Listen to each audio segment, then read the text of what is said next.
Kitty.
Ouch. Kitty.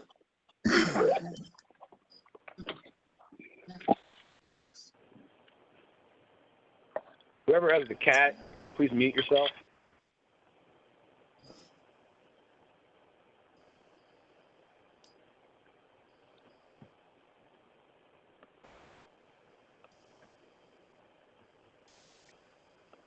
Can you please tell me how to do that? I can mute you. Who is this? Valerie Acton. Number 5. All right, muted.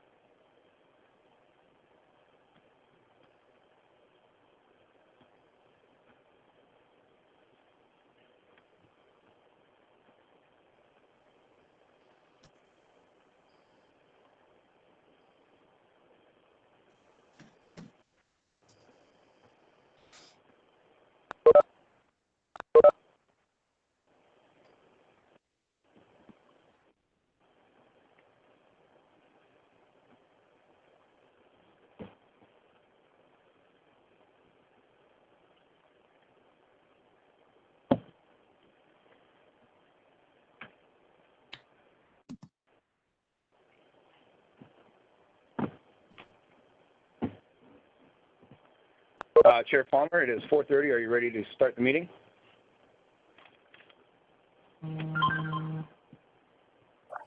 Give me 1 second, Jamie. Okay, take your time.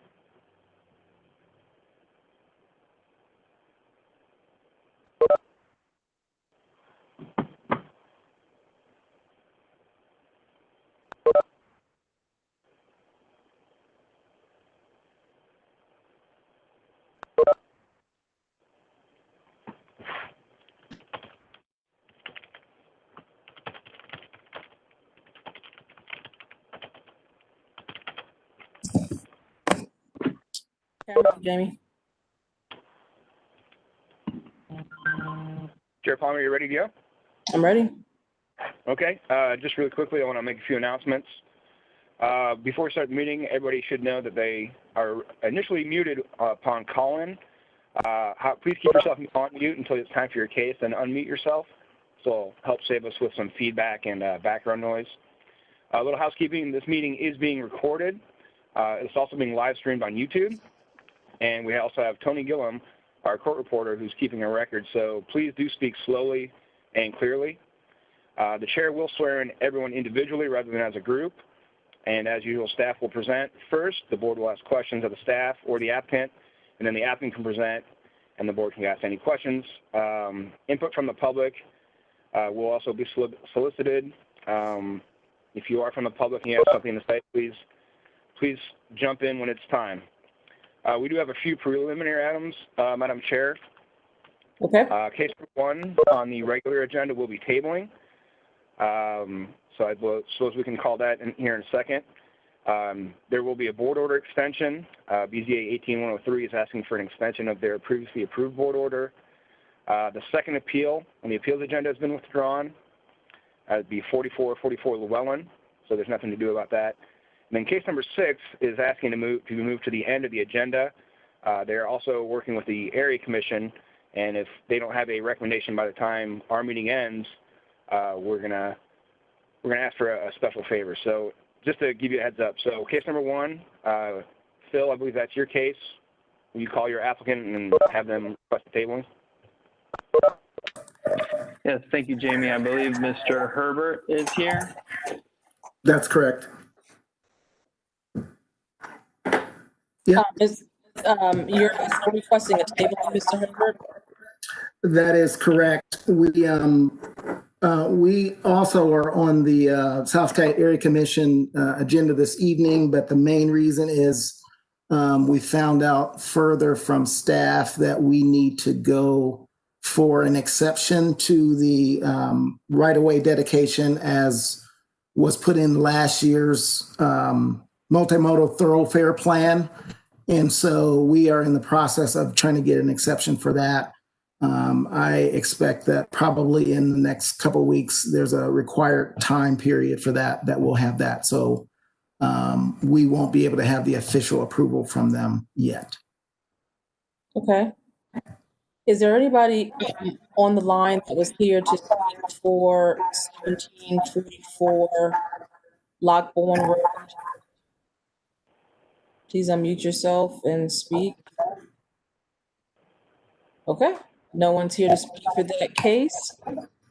Does the board have any questions? Okay, should we make a motion?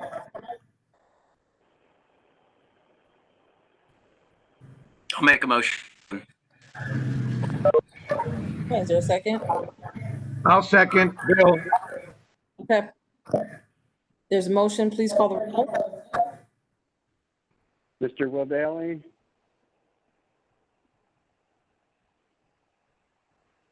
Mr. Wildaly?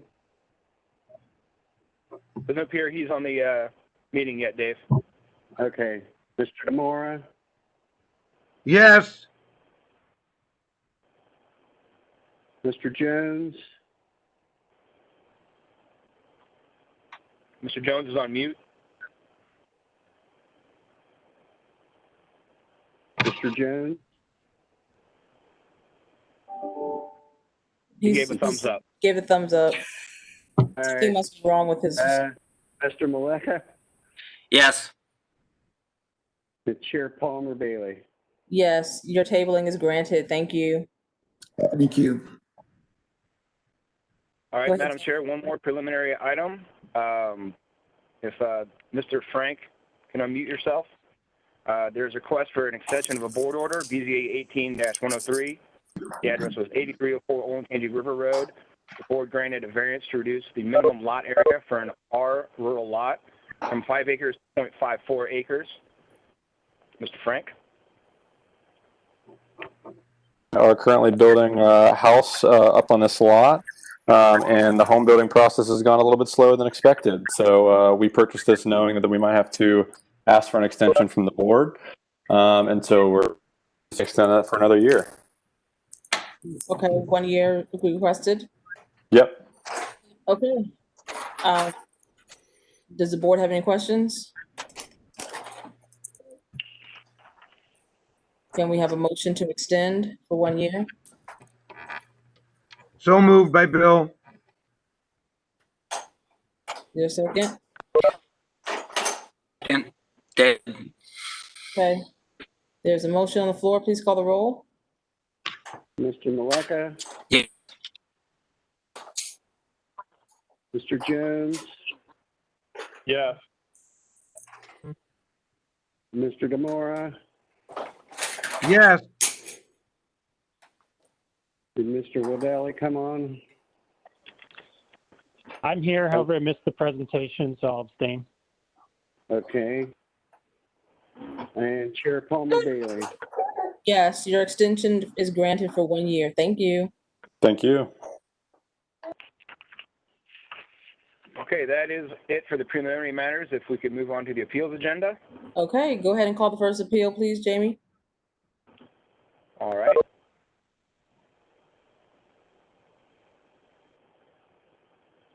One second, please.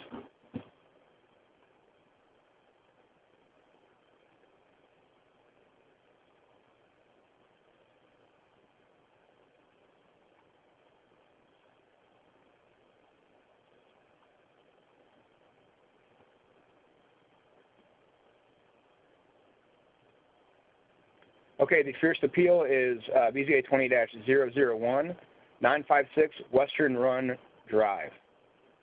Okay, do we have both parties here for this appeal? If you can unmute yourself and identify yourself.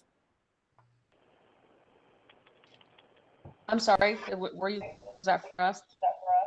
Yes, are you the property owner? Yes, my husband and I are here, and if it would be okay, he's the one who has talked with everybody, so would you mind if he answers the questions? I do not mind. Thank you. Can you, I don't see you on the screen. I see my box here. What do I do? Just introduce yourself. I'm sorry, Tina Huther and my husband David. Okay, are you both there in the room?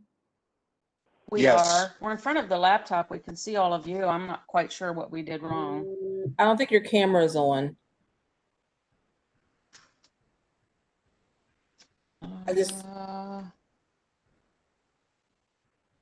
Gosh, I'm not really sure how to fix that. Okay, well, I just need you to raise your right hand and if you swear that the testimony you give tonight will be the truth and nothing but the truth, I need both of you to say, I do.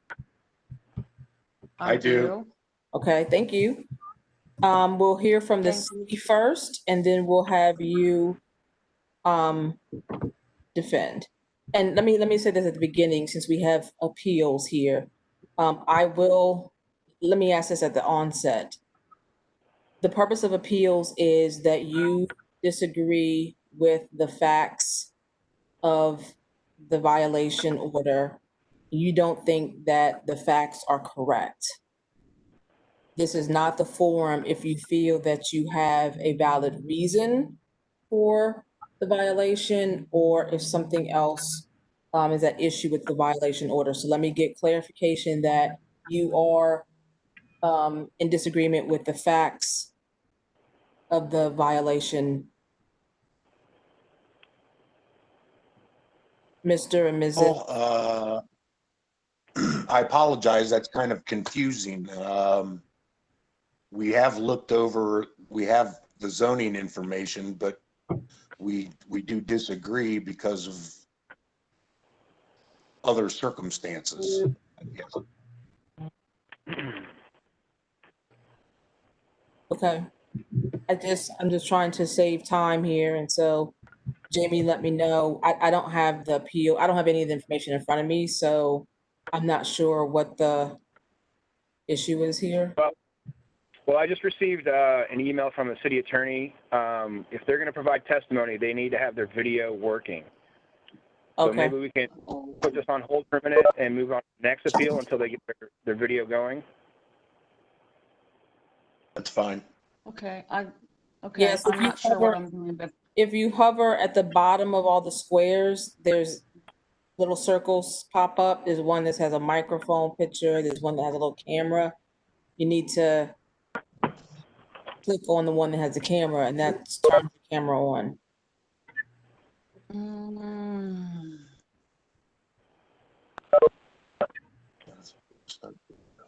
I have, it says start video. Is that the one? Correct. Yeah. Okay. Your camera is shared in your, okay. See if that'll, we did pop up when I first logged on. I don't know what happened.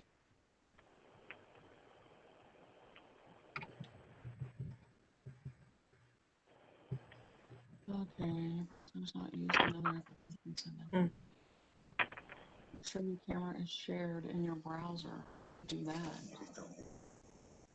Is there somebody that, I mean, do we have Sorry, somebody I on staff that can help them with that while we take the next case? We apologize. That's all right. Actually, Michael, can you work with the applicant while we're doing this? Michael Merritt?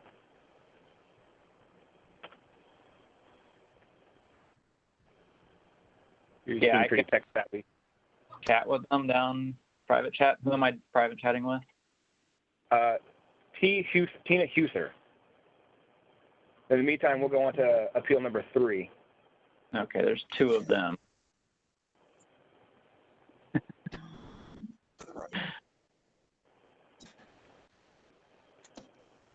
Chair Palmer, can we move on to appeal Yes. number 3 and then come back to this? Yeah, so Mr. Huther, Mr. and Mrs. Huther, we're gonna come back to you, so that you can get your, camera working.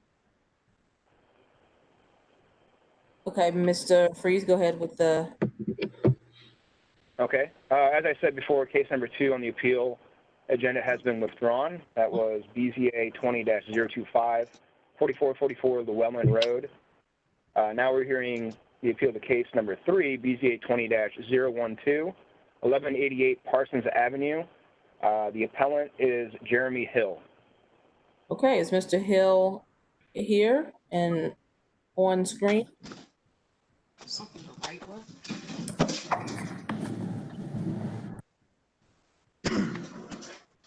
Hello, Mr. Hill, are you in the audience? If you're on mute, we cannot hear you. One more I'm time. not seeing his name in the participants, Madam Chair. Okay, what's our process for this? As I stated to you earlier in an email, all the appellants did receive service from our office. They were aware of the meeting and aware of to contact us for the login information. So if you want to hear from the city, the code enforcement staff, you can then render your decision, I believe. Unless the city attorney has something else to say. I think we will uphold the violation notice for lack of appearance. Okay. Do we need to take a vote on that? Yes. Okay, And a so motion. then, huh? And a motion. I'll Okay. move to deny the appeal. This is Bill. A second?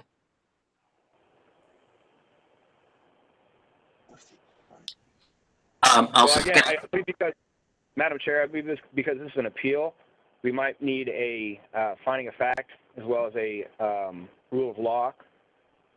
So the rule of law is the participant didn't appear to present any evidence, and then the finding of fact would be to uphold the orders. Okay, did you hear that, board members? Yes, all right, I moved to uphold, the finding of fact is that to uphold the city's orders, and the rule of law is because the person challenging did not show up for the meeting. So I think you got that backwards, I'm Bill. sorry. That's all right. I'm sorry. So we'll take them one at a time. We'll do the finding of facts, which is that the appellant did not appear and did not produce any evidence to refute the city's violation, and we'll vote on that one. Let's call the roll. Mr. Waddell, Yes. Mr. Jones, Yes. Mr. Demora, Yes, Mr. Maleka, Yes. Chair Palmer. Yes. Rule of law is that the violation is upheld. Please take the roll. Mr. Demora, yes, Mr. Maleka, Yes. Mr. Jones, Yes. Mr. Wildelli, Yes. Chair Palmer Bailey. Yes. Okay, so that appeal is complete. Held. I see Mr. and Mrs. Huther now on camera. Welcome. Thank you. You're already sworn in, and I think I see the city here as well. The violation department. So if you want to go ahead and present the case.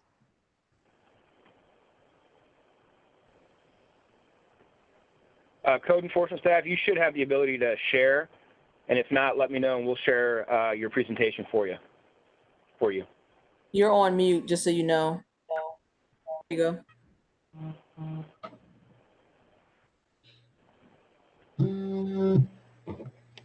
Jeff, you're still on mute. There you go. Sorry. This is Jeff with Code Enforcement. Do the code officer and I need to be sworn in? Oh, I'm sorry. Go ahead. Who's going to be testifying? Just you or multiple people? It should be just Isaiah Wheeler, although I may add some input as necessary. Okay, where is he so we can see him on screen? Thank you. Can you raise your right hand? Do you promise that the testimony you give tonight will be the truth and nothing but the truth? Please state I do. Okay, thank you. Something is going on with your mute button. It keeps toggling on and off.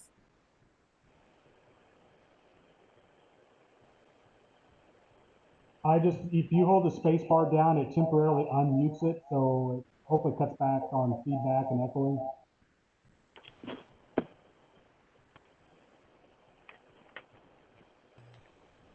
Okay, go ahead, City. I'll just add, I'm going to get ready to share the screen that shows our defense packet, so I'll be sharing that here momentarily. Thank you.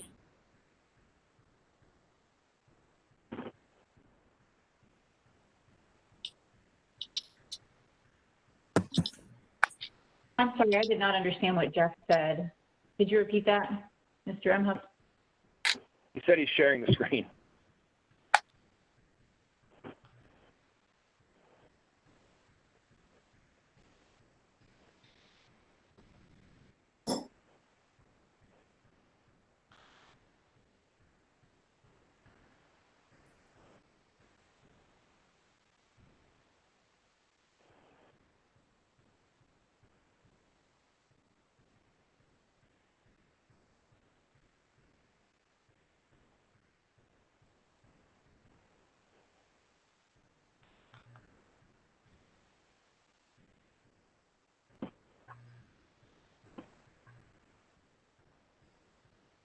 Well, we see the screen, but we cannot hear anything.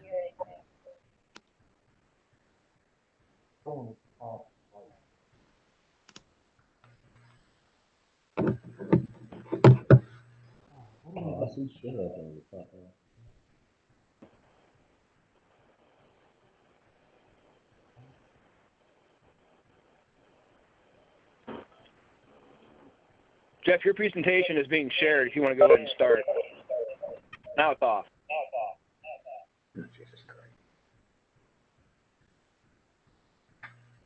All right, I'll take it off.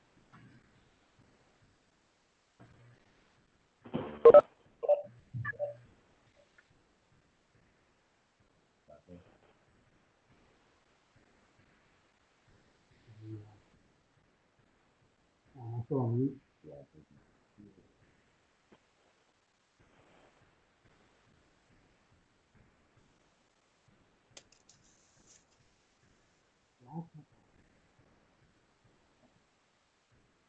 That's correct.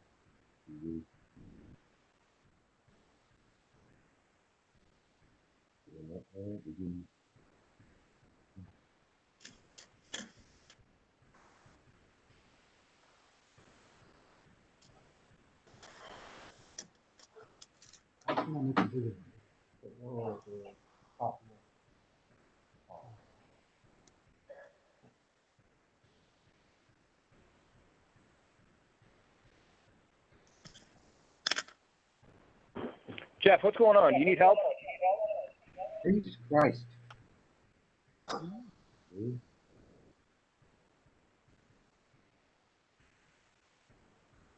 Can you hear me at all, Jamie? Very, very low, but I can hear you.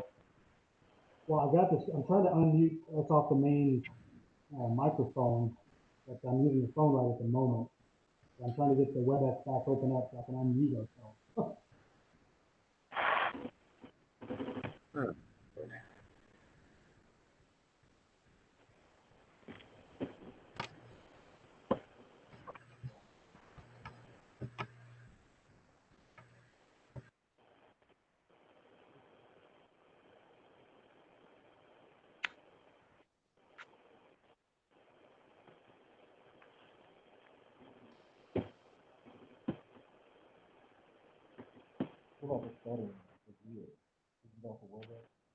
No,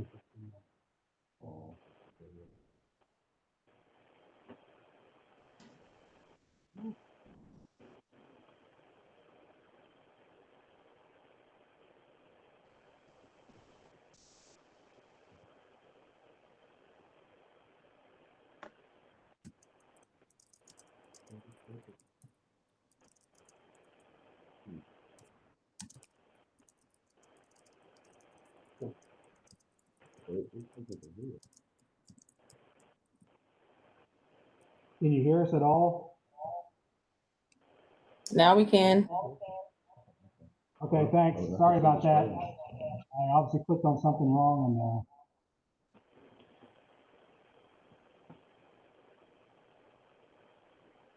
You guys ready? We're ready. You can switch to slide 2.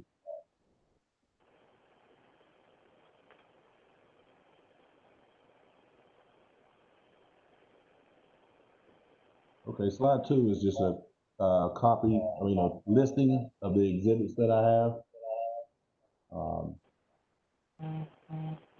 There you go. Exhibit A is a copy of the violation notice that was issued. And it, in the violation section, it notes that the wood privacy fence is in violation of vision clearance standards at a vehicular access point.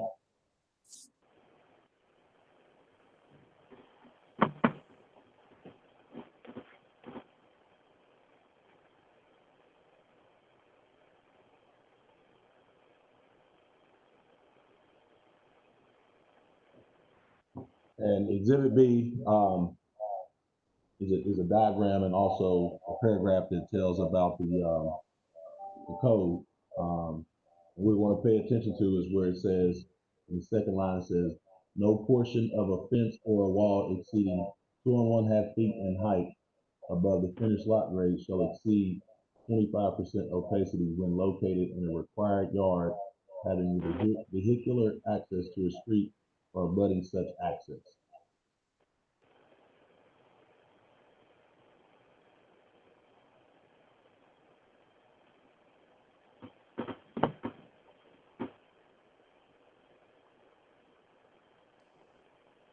Okay, Exhibit C is a picture of the violation property 956 Western Run, which is a picture from the front of the house and shows the fence there on the side of the house. Exhibit D is a picture behind the violation property, which shows the vehicular access point that the property abuts.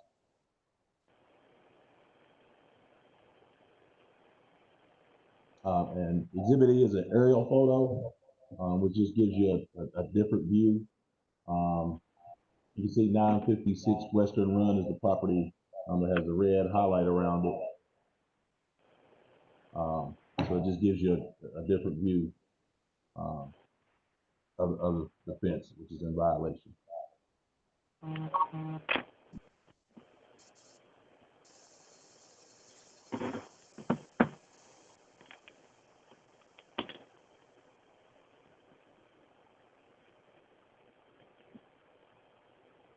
This exhibit is a diagram which further explains the vision clearance for a corner lot. I'm sorry, sir, but nothing's showing on the screen. At least on my screen, nothing's showing. Okay, just a second.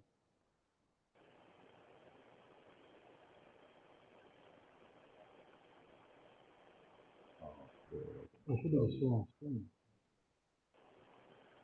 There it is. Can you see it now? Yes. Okay, Exhibit F is a diagram that just talks about the corner lot vision clearance, which 956 Western Run is a corner lot. And it just further shows where the fence, if it's above 2.5 feet,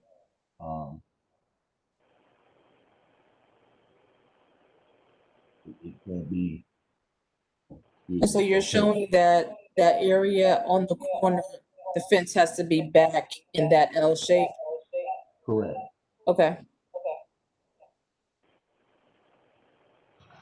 Yeah, basically the code reads for vision clearance at corner lots or just lots in general, that anything over 2.5 feet or more than 25% opaque cannot be in the required yard, which is typically 25 feet from the right of way.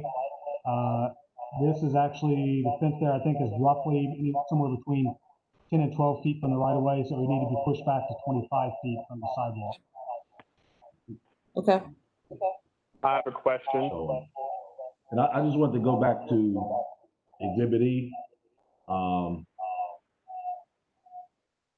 kind of clarify. So 956 Western Run, where their fence extends out. To be in compliance, it would need to be moved back, basically to about the setback of the house behind it. Does that make sense? The setback of the house behind it, you said? Yeah, the setback of the house directly behind it.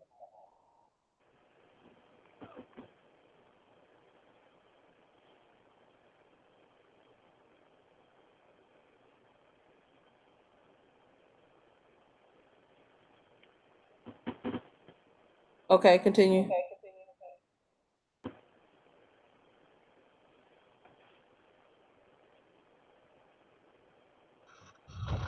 That's basically it. Basically, the fence has been extended out into the building setback line.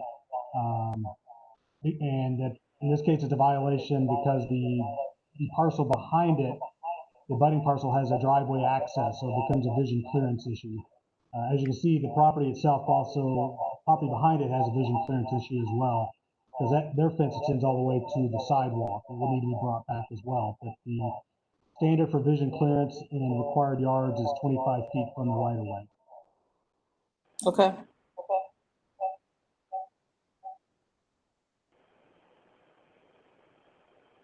So to be clear, Eleanor, I have a question. Go ahead. So the vision triangle is being, the violation is in two different areas. It's on the corner as well as where it coincides or intersects with the neighbor's driveway. Is that correct?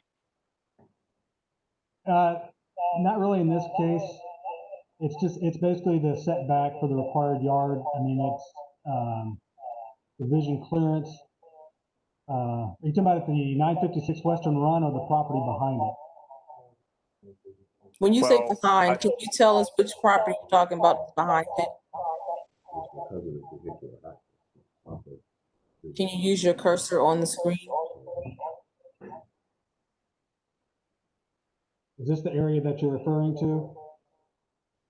That's area number one. Area number two is at the driveway. Correct. Yeah, there would be a vision clearance right here of 25 feet. I'm sorry, 30 feet. It's residential. 30 feet going one way, 30 feet going this way. Then nothing over 2.5 feet can be in that vision clearance triangle. And then, are you referring to this driveway down here or the driveway here? Well, I can't see that small now, but initially there was a driveway with a car and a fence that would not provide adequate vision clearance. And I'm just trying to clarify, because obviously we're going to have to explain to the homeowner why it's a problem and how they can remedy it. And it seems like it's in two areas, if I understand you correctly. Well, this part's now, this is a separate property, and they've actually been cited as well. In fact, I think, if I remember correctly, that case has been referred to court. No, we're talking about the driveway. Go back to your slide number 5.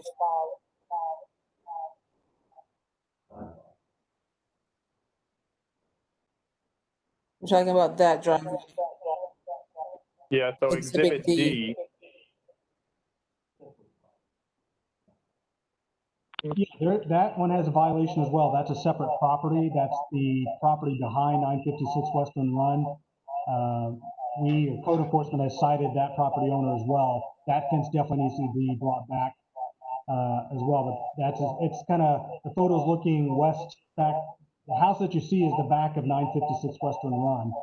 And that fence there is in violation, but that's for a different property. Oh, we were trying to Okay, figure thank out you. why you showed us that exhibit. Exactly. It's kind of confusing, but thank you for clarifying. Well, yeah, I think the reason that photo's in there to show that the driveway is there, that there's a vehicular access abutting 956 Western Run, which is where the car is parked.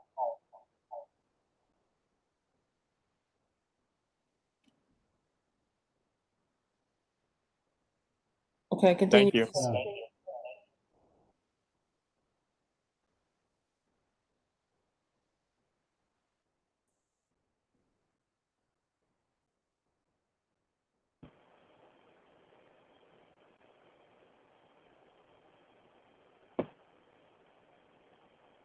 Are you done with your presentation? Yes, sorry, we are. Okay. Okay, Madam Chairman, yes. now that the appellants have video, they'll have to be resworn so we can see their swearing in. Okay, Mr. and Mrs. Huther, I see you. Please raise your right hand so we can swear you in. Do you promise that the testimony you give tonight will be the truth and nothing but the truth? Please state, I do. I do. Okay, great. So you've heard the information by the city alleging that you have a fence that is within the vision triangle. Do you object to that statement of fact? I don't object that it is in violation, no. Okay, so that's the purpose of the appeal, is that you object that it is in violation. So if you do not Well, object. okay, then I do object, yeah. Okay, so please explain to us how you object that it's in violation. Well, may I ask a couple of questions? Sure. If the residents behind us did not have their fence to the sidewalk, we would still have to bring ours back 25 feet to basically the edge of our house? Yes, that's what it sounds like. It has nothing to do with their fence. Okay. I'm just wondering, why we've had this fence for 12 years and now all of us, it's become a problem just this year. Sir, there's thousands of properties in the city, and you got unlucky and were found to be in violation. It doesn't say anything about the past 11 years that was fine. It's just now you've been noticed. Okay. Now it's an issue. So, okay. So no privacy fence can go out to the sidewalk or within 25 feet of the right of way. Yeah, it's really measured by the right of way. And so if you want to really get down to brass tacks and how you're to rectify this, you can take that offline with the city. What we need to do tonight is adjudicate on the violation notice. Okay. And how do we take that to the city then? You can call their offices. I would tell you could go down there, but I think you have to call at this point and somebody can walk you through how to rectify that. Okay, well, I had gone down when we received the notice back in January and spoke to 2 different code enforcement officers and actually got 2 different answers, so. I guess I would ask them to put something in writing for you so that you can have something to rely on. Okay. So we will go ahead and make our vote on this issue.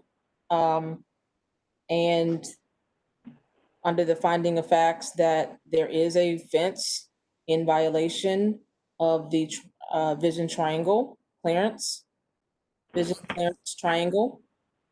And we will leave that to you to get that resolved with the city. Okay. So can I have a motion from the board? So moved. Second. Okay, please call the roll on the question of fact. Okay. Mr. Jones, Yes. Mr. Maleka, Yes. Mr. Weldelli, Yes. Mr. Demora, Yes. Chair Palmer Bailey. Yes. Question of law. The violation is upheld. Is there a motion? So moved. Second. Please call the roll. Mr. Jones, Yes. Mr. Maleka, Yes. Mr. Weldelli, Yes. Mr. Demora, Yes. Chair Palmer Bailey. Yes, Mr. and Mrs. Huther, your appeal was denied. You are still in violation until you rectify the fence issue. That's it for this evening. And like I said, you can call the city with any questions about your next steps. Okay, thank you. Okay, thank you. Okay, getting to our variance requests. Case 395-397 Crestview Road. 395-397 Crestview Road. If the applicant is here, please unmute and identify yourself. David Hodge, attorney for the applicant. Okay, Mr. Hodge, can you raise your right hand and promise that the testimony you give tonight be the truth, nothing but the truth? Please state I do. I do. Thank you.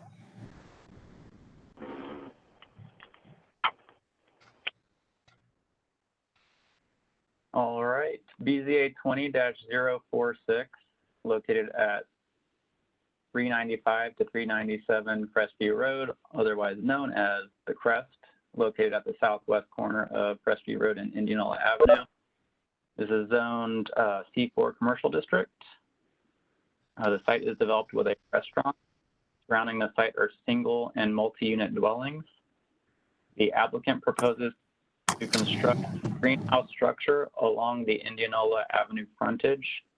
Variances are requested to provide 0 additional parking spaces for the greenhouse and to reduce the building setbacks along Indianola Avenue and Crestview Road from 40 feet to 0 feet and 25 feet to 10 feet respectively.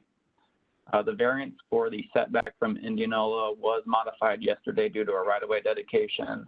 Per traffic management, the location of the greenhouse is not changing, just where the property line meets the right-of-way. It's reflected on this current site plan, but probably too small to see. And Dan Blexschmidt can speak to that later if needed. Over the past decade, parking variances have been approved for the site. In 2011, a reduction from 35 to 19 parking spaces was granted, as well as a parking setback variance. And in 2013, a reduction from 15 to 0 additional parking spaces for a patio expansion was granted. A condition was later tied to that variance to provide 25 parking spaces at the Xenos Church for valet service, and that is being maintained to this day. Planning supports the proposal and the greenhouse design. The Clintonville area plan states that parking reductions may be appropriate along Indianola Avenue and parking should be placed to the rear of the structure. Additionally, new development will respect community character and historical features. This proposal meets the parking reduction guidelines, and by shielding the existing parking aligns the development with the commercial design guidelines. The building location and setbacks are also appropriate as it will match existing commercial structures along Indianola. With the understanding that only employees and not the general public will be permitted to enter the greenhouse, and that no other changes are proposed from previous variance approvals. The Department of Public Service can support the requested variance to reduce the minimum number of required parking spaces. The Clintonville Area Commission recommends disapproval of this request. Variances were split into 2 votes, and a condition was approved not to provide service or place tables and chairs in the greenhouse. The parking variance passed 6-2, and the setback variance failed 4-4. Due to that tie, that 4-4 tie, that means disapproval. Staff can recommend approval of the proposed greenhouse as it is consistent with the recommendations of the Clintonville Neighborhood Plan and will be utilized by employees only. So we are recommending approval as a city, and we recommend conditions that the applicant shall commit to the provided exhibits, which include the site plan and the elevations, and that the greenhouse be not used by the public. And that is all. Okay, Mr. Hodge? Sure, thank you. Again, David Hodge, attorney for the applicant, who is the owner and the operator of the Crest restaurant at this location. I have something, if I could do a screen share, I might be able to show folks a better image of exactly what this is going to be, although there are some elevations in the package that do a reasonable job of demonstrating what's going on. You just saw a photograph of the site. They have some raised planters there. They want to come in and do a greenhouse here. Go ahead and share your screen. Okay.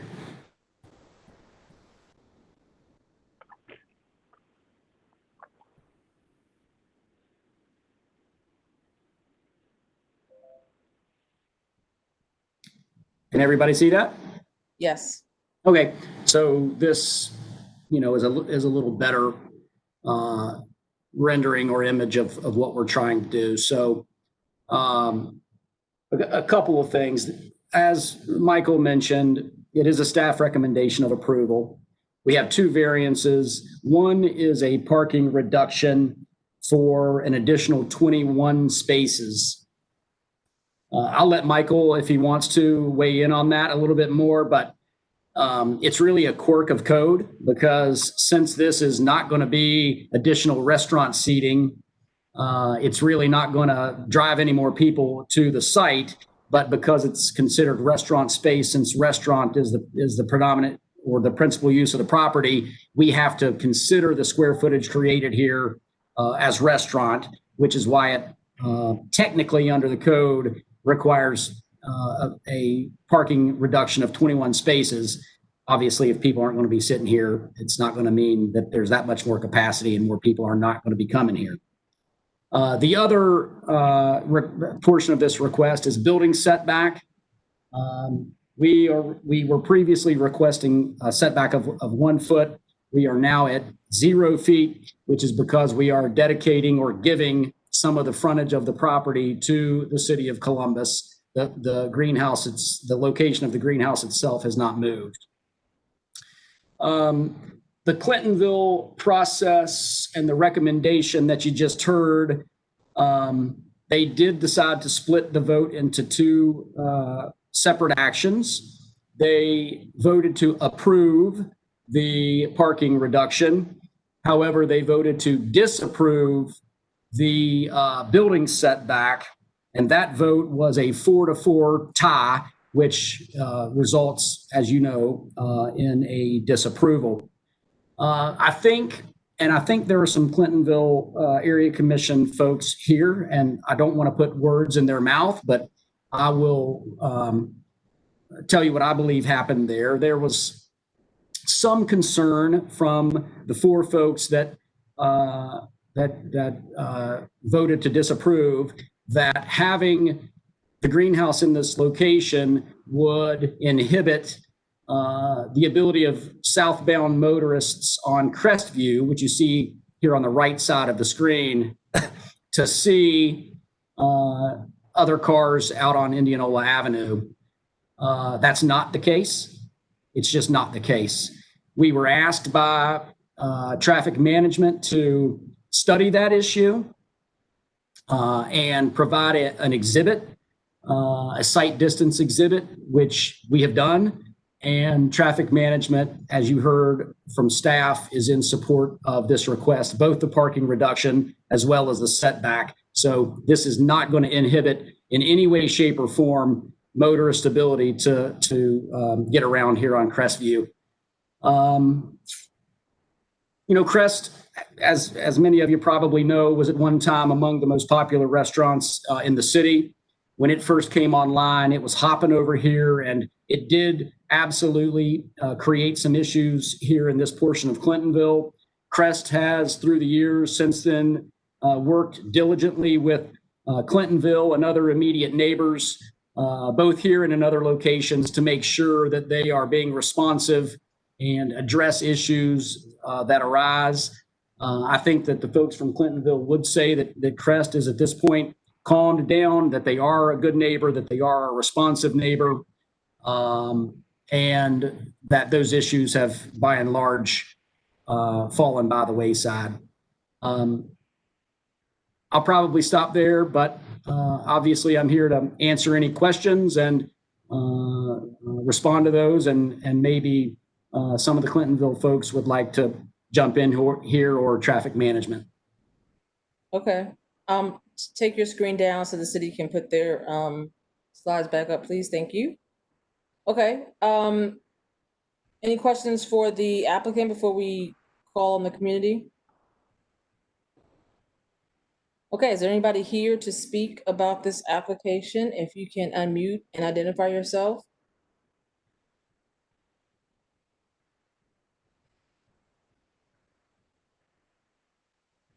Is anybody here to speak about this application?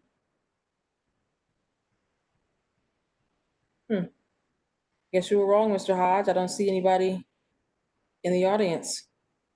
Well, we've known, and Clintonville represented in their recommendation to you that there are no neighbor concerns, and the Clintonville vote was 4-4 on the setback. It was approval of the parking reduction. It's a staff recommendation of approval, so we would be grateful for the board's approval of this variance request. Okay, does the board have any questions? Yeah.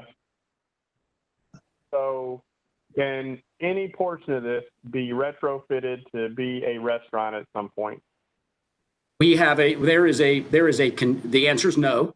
There is a condition of this approval that staff recommends, that Clintonville also recommended, and that we will abide by as a condition of the board's approval, that it is not to be used for public seating or patronage within the greenhouse. Okay. I'm just trying to really figure out why Clintonville is opposed to it. To your point, David, things have settled down and everybody's happy with one another. So why would they be opposed to this? It seems like a sustainable project. Presumably they're growing their own food. So that's always a good thing. And I know Clintonville is known for having a lot of people there that believe in sustainability. So I'm just having difficulty reconciling why they would be opposed to it. And I'm just trying to uncover anything that might be out there. But please, Eric, you go ahead and let me keep pondering on this. Yeah, I'm more curious, given, kind of the entire restaurant industry as it stands right now, what's the likelihood that this facility can get built? Or are we approving something that's just, essentially at this point in time, not likely to ever materialize?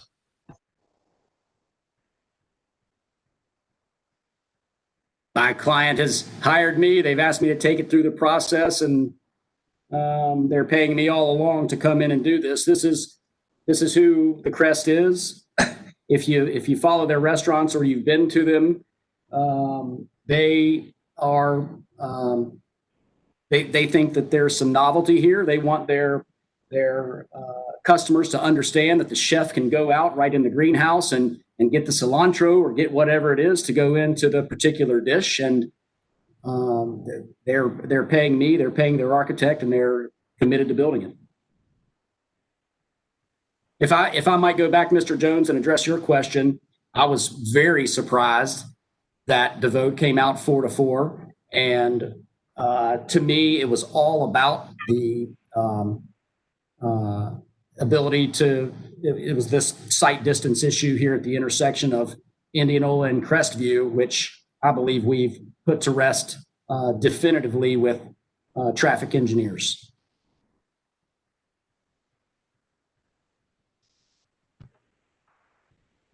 Okay. Any other questions? Are we ready to call the roll? Are we ready to call the question? I'll call the question. Question's been called. Please call the roll. Mr. Wildaly, No. Mr. Demora, No. Mr. Jones, Yes. Mr. Maleka, Yes.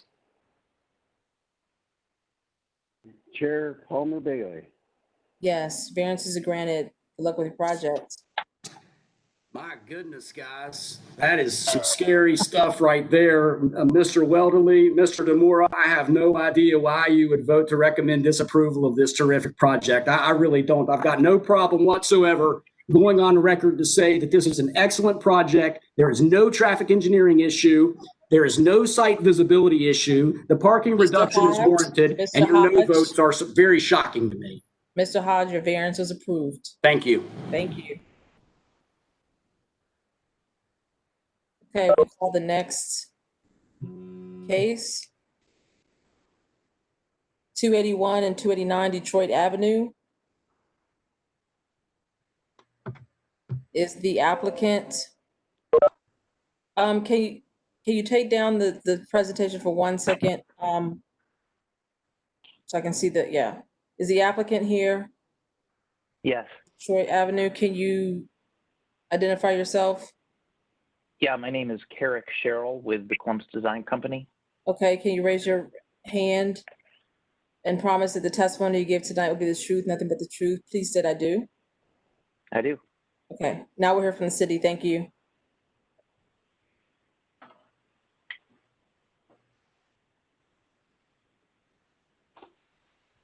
Thank you, Madam Chair. 281 and 289 Detroit Avenue is located on the south side of Detroit Avenue, approximately 60 feet east of North 6th Street in Italian Village. It's zoned R4.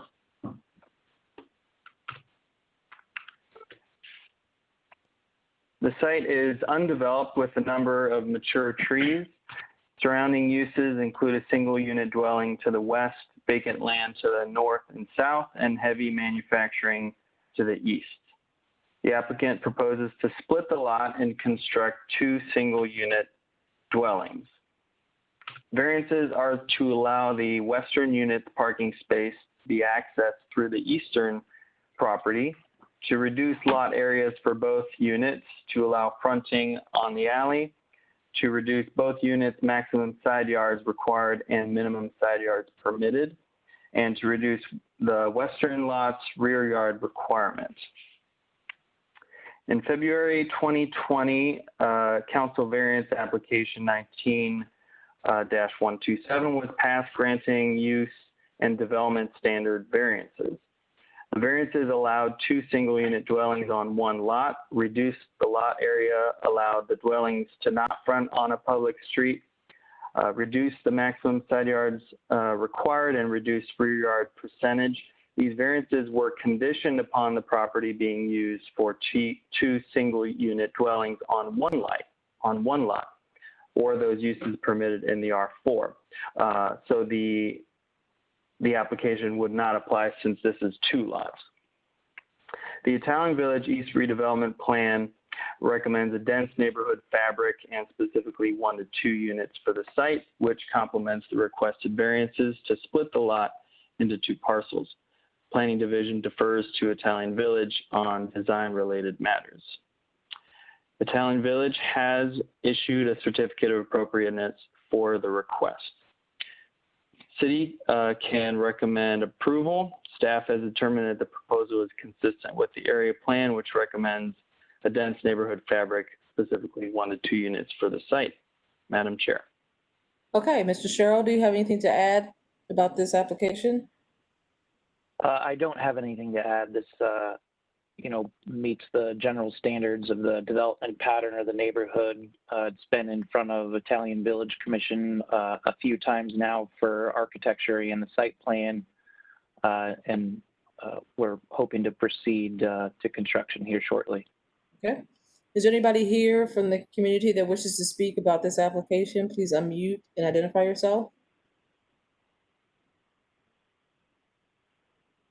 Okay, I don't see anyone. Does the board have any questions for the applicant? I'll call the question. Question's been called. Please call the roll. Mr. Demora, Yes. Mr. Jones, Yes. Mr. Maleka,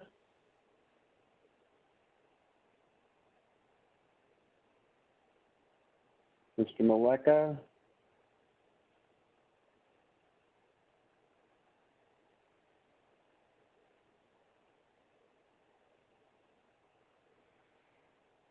okay, we'll come back to you, Mr. Maleka. Mr. Lobelli, Yes. Mr. Maleka, I think he's something happened with his connection. He's gone. okay, all right. And Chair Palmer Bailey.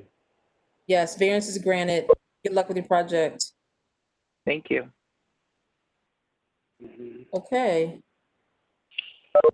The next case, 2189 North High Street. 2189 North High Street. Is the applicant here? Can you unmute and identify yourself? Yes, Quinn Allen. Please raise your right hand. Do you promise that the testimony you give will be the truth, nothing but the truth? Please state I do. I do. Okay, we'll hear from the city and then we'll turn it back over to you.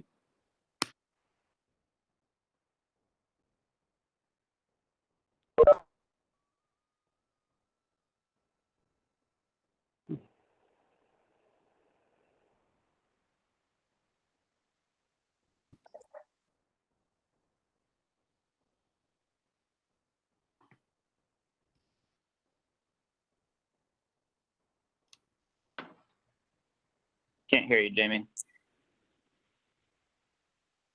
Oh, thanks. I was just getting my report up. Okay, BZA 20057, 2189 North High Street is located on the west side of North High Street, approximately 125 feet north of Lane Avenue. The site is within the University Area Commission as well as the University Impact District Review Board. The site is developed with a 5-unit building, each containing an eating and or drinking establishment. The applicant proposes to construct an outdoor dining patio, which will displace 2 parking spaces and to legitimize maneuvering in the existing parking lot. The new outdoor patio would require 7 additional parking spaces, but because it is within the University District zoning overlay, they're allowed a 50% reduction, which means the patio only requires 3.5 parking spaces, which if you round it to 4, however, since they are displacing 2 existing spaces, the total required parking reduction would be from 6 to 0. The maneuvering variance is technical, as the parking spaces lie on a property line. Both properties are owned by the same entity. Phil, I don't know if you can use your mouse, but if you can show the property line to the north of the patio with the mouse. Nope. I'm not sure if you're able to see my cursor. Yeah, we can see it. Just go down to where the proposed patio is. And go to the property line to the north. Is that right it? there? So that's the property line, and the parking space is just to the west of the patio. Technically cannot maneuver into those because of the property line. So again, this is a technical variance, but both sites are owned by the same entity. And as you'll see in the the summary, we did ask for a cross-access easement, and the applicant has provided it. The University District Plan recommends regional mixed use for this area.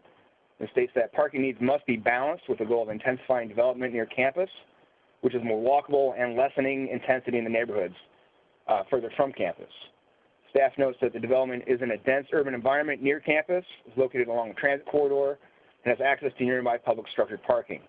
The variances would meet the plan's goals of preserving and enhancing the walkable nature of the area, as well as helping to preserve the building stock. Staff notes that this location is within the University Impact District, and planning defers to the University Impact District Review Board on design-related matters. The University Area Commission and the University District Review Board have recommended approval. The Division of Traffic Management has no comments on either the parking reduction or the maneuvering variance, and city staff is recommending approval. Again, staff notes that the development is in a dense urban environment near campus, is located along a transit corridor, and has access to nearby public structured parking. The variances would meet the plan's goals of preserving and enhancing the walkable nature of the area, as well as helping to preserve the building stock. Staff notes that this location is within the University Impact District, and they have all recommended approval, and with the condition being approved, we have no further issues. Madam Chair. Okay, does the applicant have anything to add to this application? No, nothing to add. Just thankful for the opportunity to get everybody in front of everybody and be heard. Okay, do we have any questions for this applicant?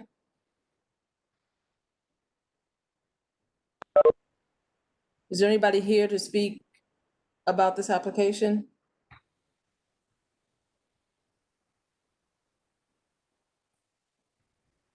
Okay, seeing none, are we ready to call the question? I'll call the question.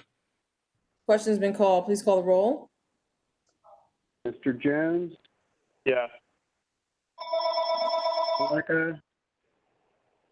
Yes. Mr. Robelli? Yes. Mr. Demora? No. Chair Palmer Bailey? Yes, variance is granted.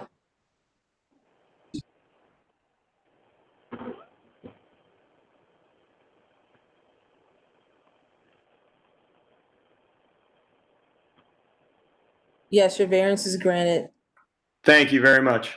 Problem. Okay, 2154 Gantz Road.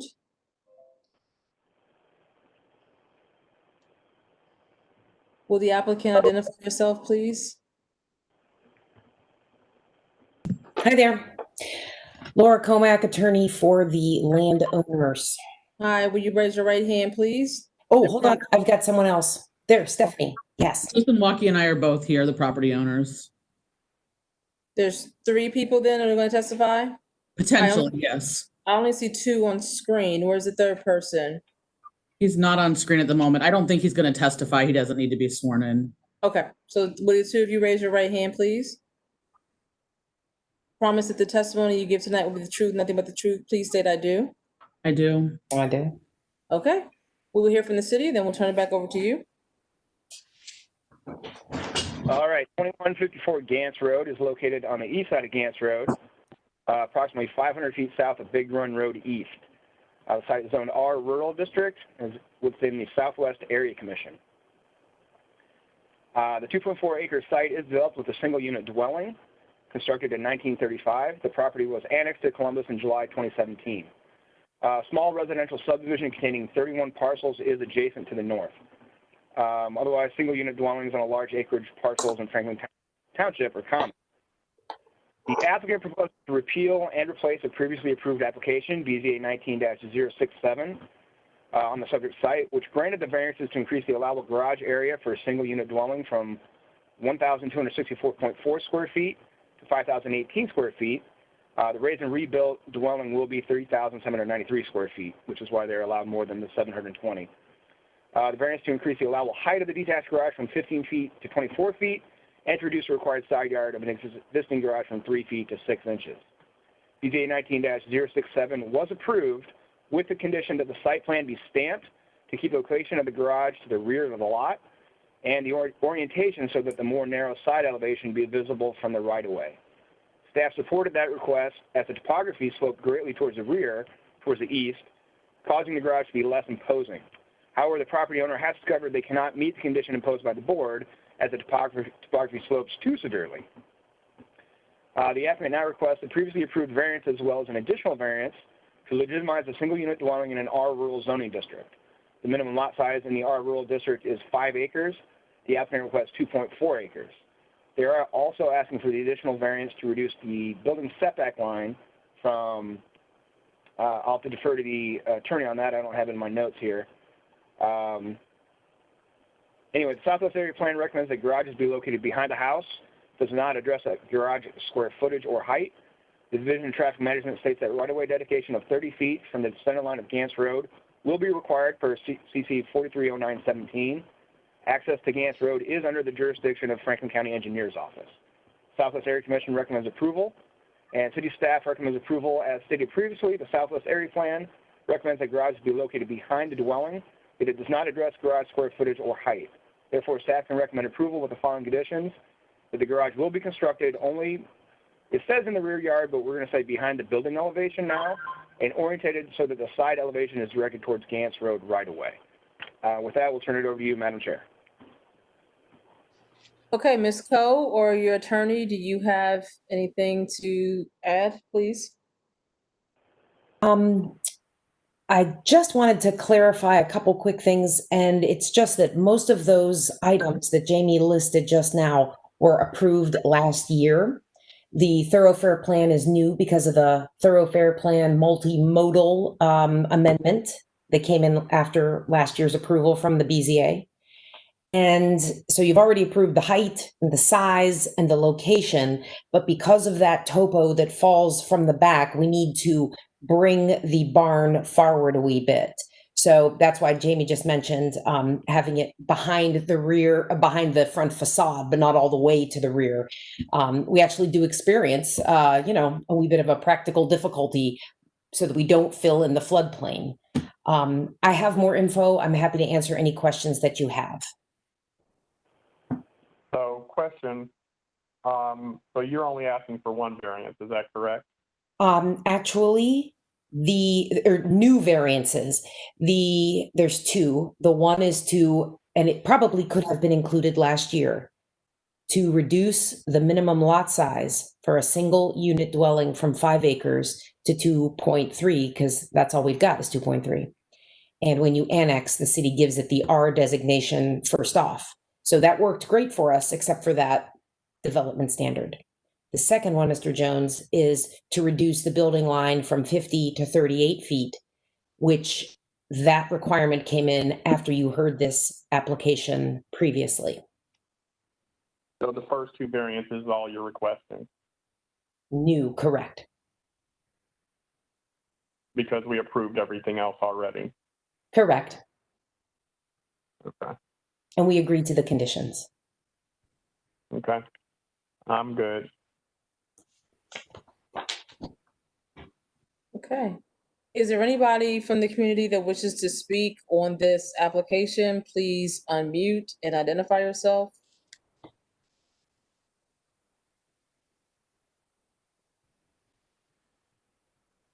I'll call the Okay. question, Madam Chair. Okay, question's been called. Please call the roll. Mr. Maleka, Yes. Mr. Waldali, Yes. Mr. Demora, Yes. Mr. Jones, Yes. Chair Palmer Bailey. Yes, variance is granted. Thank you. Thank you. Have a good night. You as well. Thank you. Okay, 1727 Alum Creek Drive. 1727 Alum Creek Drive. If the applicant can unmute and identify yourself, please.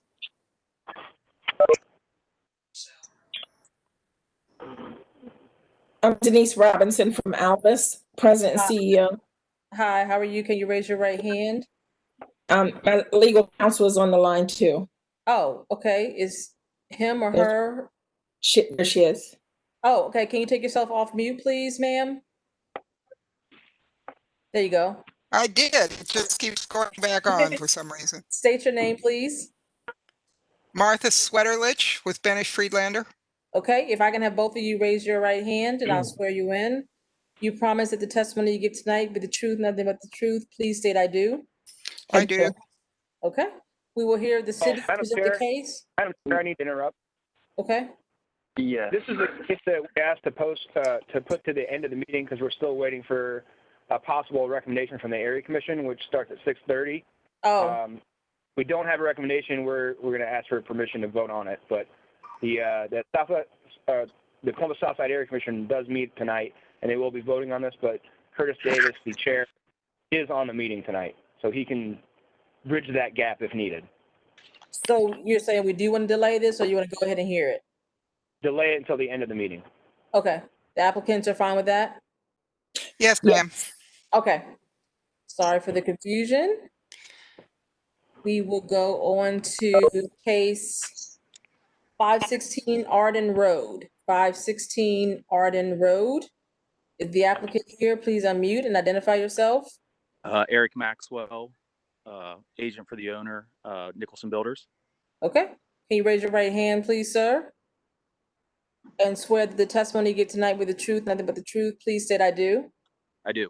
Okay, we will hear from the city, then we'll get back to you. Okay, thank you. All right, BZA 20-061. This is at 516 Arden Road, located on the north side of Arden Road, approximately 665 feet west of Indianola Avenue. Property is zoned R3 residential. Site is developed with a single unit dwelling and a detached 2-car garage. Surrounding uses are all single unit dwellings. The applicant proposes additions to both the dwelling and the detached garage.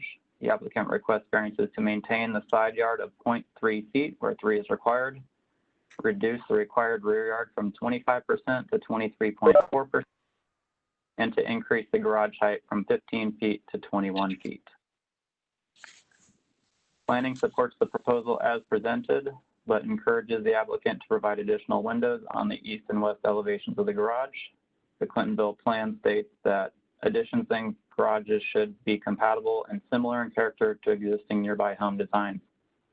Garage height should be allowed to exceed maximum height allowable by code if it is architecturally compatible with the primary house. The proposed additions are compatible in the architecture of the main house, and nearby home designs. The Division of Traffic Management has no comment regarding this application. The Clintonville Area Commission recommends approval of this request. Staff can recommend approval as the expansion of the dwelling unit and garage are consistent with the development pattern of the surrounding neighborhood and with the recommendations of the Clintonville Neighborhood Plan. 2 conditions that the applicant commit to the provided exhibits, site plan, and the elevations, and that the applicant shall enter into a maintenance easement agreement with the neighboring property owner to the east. Okay, Mr. Maxwell, do you agree with the conditions set forth by the city? We do, yes. Okay. Do you have anything else to add about this application? I'll add a little bit. The clients are wanting to age in place, and so these items that we're requesting are to allow them to do that with a first floor master bedroom. And Mrs. Kelly's an artist and was wanting to have a space on the property as well. So the space above the garage would be for her studio. So I think that's all. From the board. Okay. Does the board have any questions for this applicant? Is there anybody here that wants to speak about this application? Please unmute and identify yourself.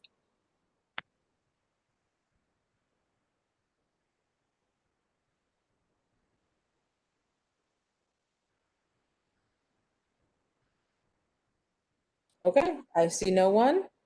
Are we ready to call the, I'm sorry, what? Call the question. Oh, question has been called. Please call the roll. Okay, Mr. Wellbelly, Yes. Mr. Demora, Yes. Mr. Jones, Yeah. Mr. Maleka, Yes. Chair Palmer Bailey. Yes, variance is granted. Good luck with your project. Thank you so much. You're welcome. Okay, continuing to 1180 Pennsylvania Avenue. 1180 Pennsylvania Avenue. Will the applicants please unmute and identify yourself? Hi, Stephanie Stalker. Hello, Marcello Canova. Okay, can I have you both of you raise your right hands? And you promise that the testimony you give tonight will be the truth, nothing but the truth. Please state I do. I do. Okay. Go ahead, City, and we'll come back to the applicants. Thank you. Thank you, Madam Chair. 1180 Pennsylvania Avenue is located on the east side of Pennsylvania Avenue, approximately 100 feet south of West 4th Avenue, served by the Harrison West Society. It's zoned R2F, residential. The site is developed with a single unit dwelling and parking spaces at the rear along the alley. Immediate surrounding uses include single unit dwellings to the west, north, and east, and a 2-unit dwelling to the south. The applicant proposes to construct a 2-story detached garage along the alley. The second floor of the garage will be used for recreation or storage, and there will be no sleeping accommodation. The variance is to increase the allowable height from 15 feet to 24.5 feet.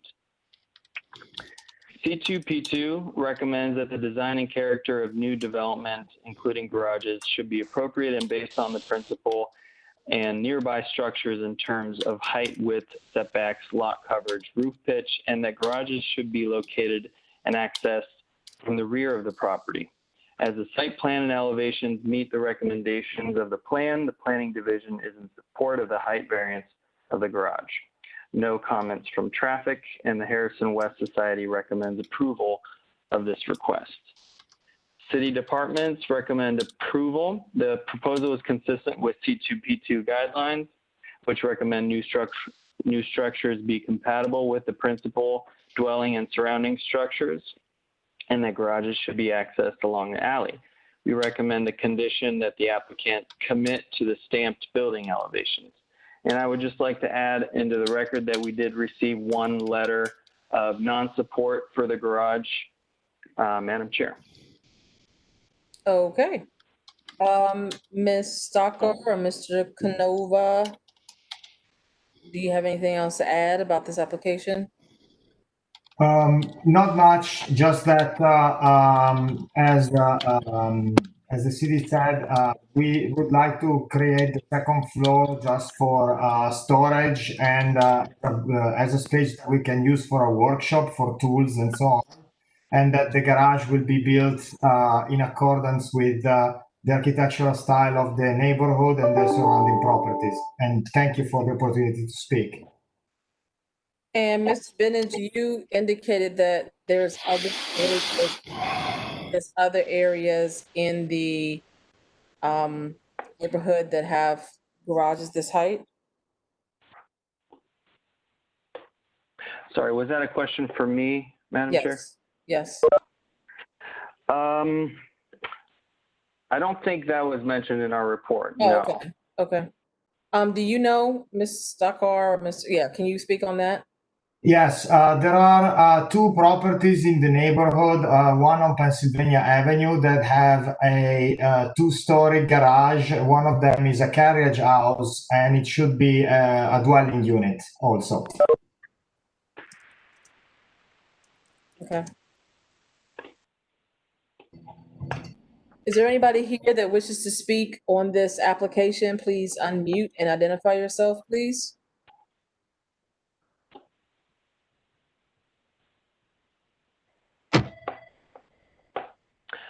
I believe Ms. Acton, who submitted the letter of non-support, is here. I'm not sure if she wanted to speak in person, though.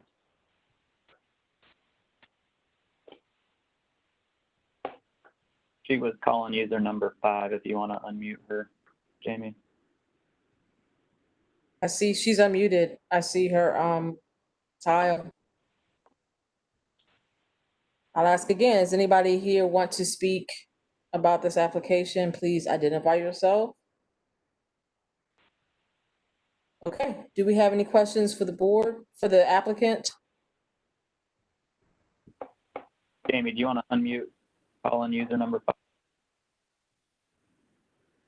I don't think she knows how to do it.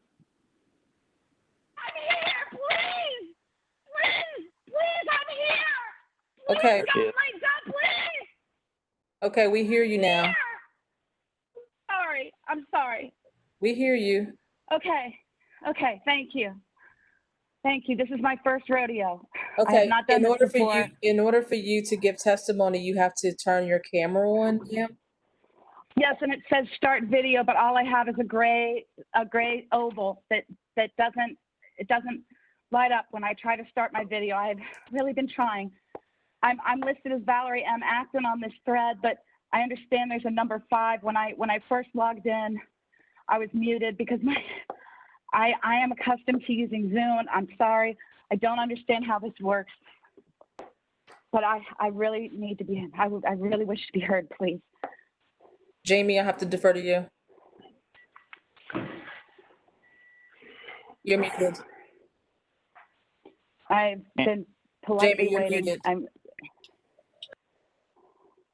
I'm checking with the city attorney right now. I think the video testimony was only for appeals, but for the regular agenda, they don't have to be on video. As long as they introduce themselves. I was number 5. I don't know what number I am. I don't know. I mean, I saw someone said I was number 5, and I don't even know how I got unmuted. And I don't know how to do video. I'm on my computer. I've been watching this whole meeting.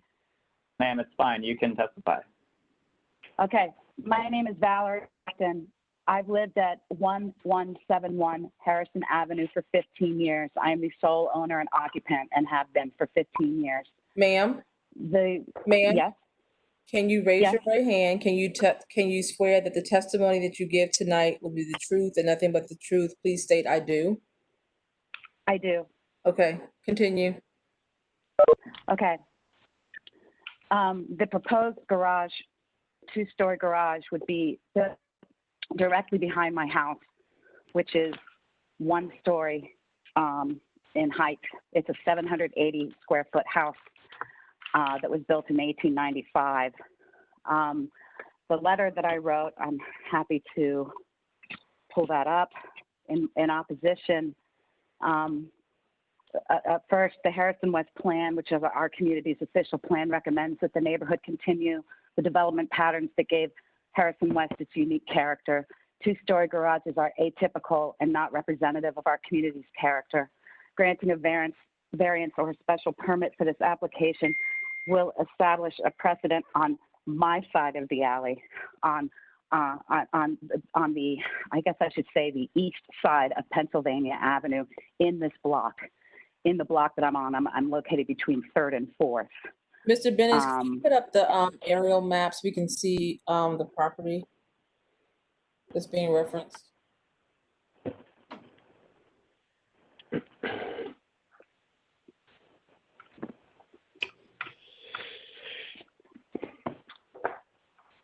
I believe this would be Ms. Acton's property here. Is that the house or is that the garage? That's a garage.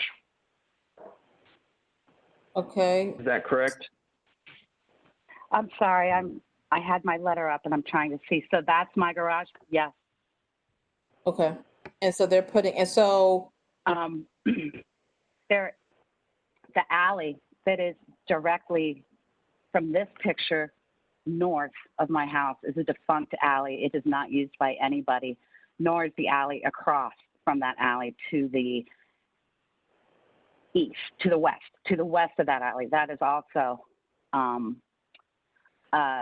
a defunct alley, meaning that nobody uses it. The only entrance to that alley is from Pennsylvania Avenue. You can see the yellow tip signs. Mr. Bennett, maybe you could show where those yellow tip signs are down the alley. So the only way to get to there is 1 2-story garage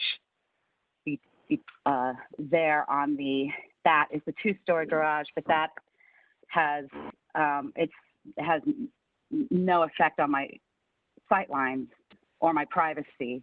That house faces 4th, not Pennsylvania.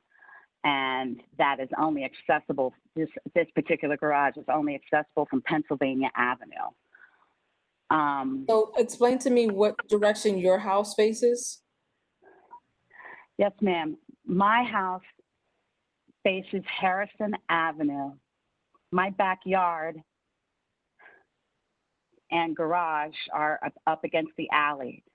The proposal is to build a 2-story garage directly across the alley from my garage, from my property, which would diminish my sight of the sky and the sun. It will diminish my privacy, and it will set a precedent for that part of the alley that other people can use that I'm very uncomfortable with, and I very much enjoy the privacy that I have. I don't know that there are any guarantees ever that this wouldn't be turned into an apartment. I haven't met these neighbors. I know that this 1-lane alley that's very narrow is accessed by many people. I don't have a problem with a 1-story garage, of course, because all of the garages are 1-story along the main alley that everybody can access from 4th and from 3rd. And that's, I don't even know what side they are saying they want to face, but I'm uncomfortable with the loss of privacy and my sight lines, which, again, it's a 1-story house that I live in. So it would just block out a lot of light and a lot of sky for me. And and there's a reason that they have to ask for the variance. So I'm not for it because I would like to enjoy my 1-story house with unobstructed sight lines and views of the western sky. I'm sorry, yes? Why do you feel it's okay for some neighbors? I beg your pardon? I said I wasn't finished, but go ahead. That's okay. I don't think it's okay for any neighbor. I don't think it's okay for any neighbor to have one, but I wasn't asked about the 2-story. There was nothing I could do about that. I received a notice in the mail. You made reference a moment ago that it was okay for some neighbors, but not for others. Those were your words. No, that's not what I didn't say. It's okay for them. I said, yes, there is precedence in with a 2-story garage is what I said. But what I said is it does not affect my sight lines. And I'm not saying it's okay. I didn't have any say in the decision, though. It was not, I wasn't asked. I wasn't sent a letter saying, do you approve or disapprove? So you've answered my question. Thank you. Thank you, sir. Can we add something to this discussion? I'm sorry, who's that speaking? Stephanie Stalker. One second, I'll give you the floor back. 1 second. Sure. Is there anybody else here that wishes to speak about this property? Please take yourself off of mute and identify yourself. I actually have a question for staff, Eleanor. Okay. You asked the question that we are oftentimes presented with, that this is a common occurrence. I know we've approved these in Clintonville. It's been common there. I can't say honestly that I remember any project like this that we've approved, even though there are some in Victorian Village, Italian Village, et cetera. But I don't know that we've approved those. So I'd like to hear from staff about what we've done in the past, if at all. I don't think I can speak specifically to Harrison West or this area. Mr. Jones, I can. Our policy and the BZA policy has been to approve height increases when the architecture of the garage matches that of the dwelling. Okay, and that's the case here as well? Phil, do you have an elevation? Yes. Just a moment.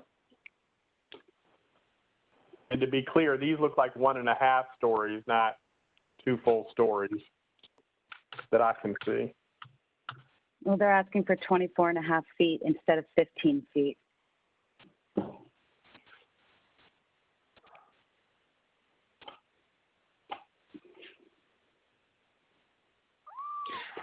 as Jamie said, that's the basis for the recommendation is the compatibility architecturally. But this is just showing the garage. Where's the house? The house is not part of the proposal, but it's located But you're along asking us to Pennsylvania consider it. Avenue. In order for us to compare it, we need to see it. Sure, yes.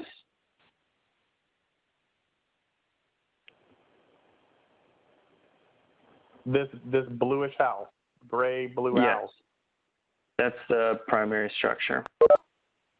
which architecturally that doesn't look at all like what I just saw. And maybe we need David Maleka to weigh in on this, but based on that comment, these don't look like, twin structures or, even similar. Not to me anyway. I mean, I have a problem with the architecture. I think the pitches seemed about the same. I'm looking back and forth there. It's a siding building.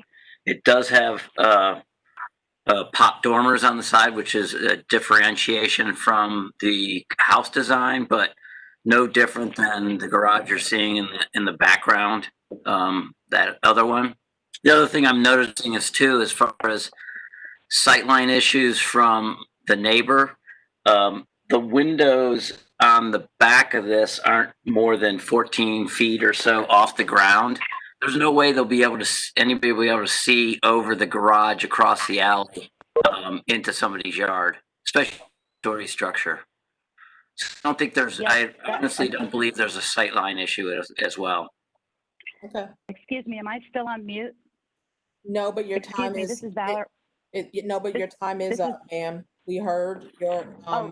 No, but I was talking about blocking the sky from my view.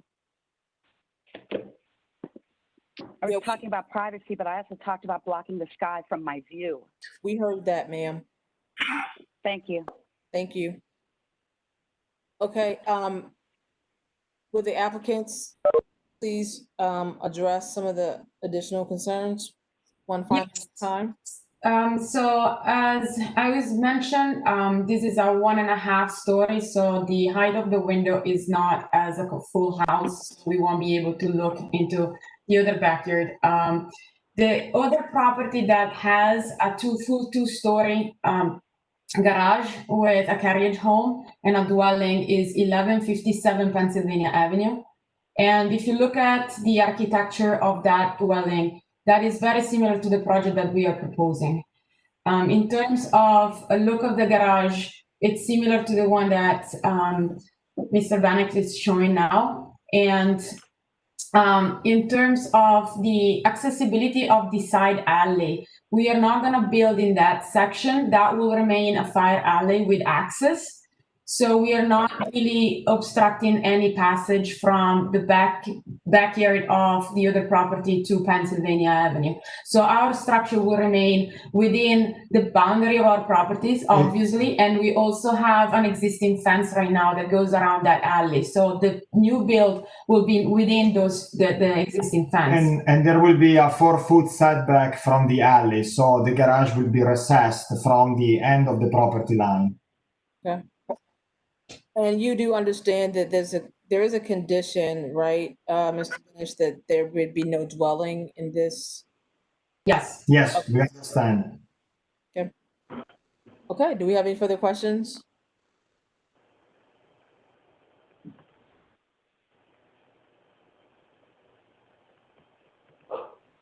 And there's also the condition of stamping the building elevations, Madam Chair. Oh, that's right. Is this the final elevations for the building that we can stamp to go into the record? Yes. Okay. Are we ready to call the question? I'll call the question. Question's been called. Please call the roll. Mr. Demora, Yes. Mr. Jones, Yeah. Mr. Maleka, Yes. Mr. Will Bailey, Yes. Chair Palmer Bailey. Yes, variance is granted. Thank you. Thank you you. for your time. Okay, next case, 680 Civitas Avenue.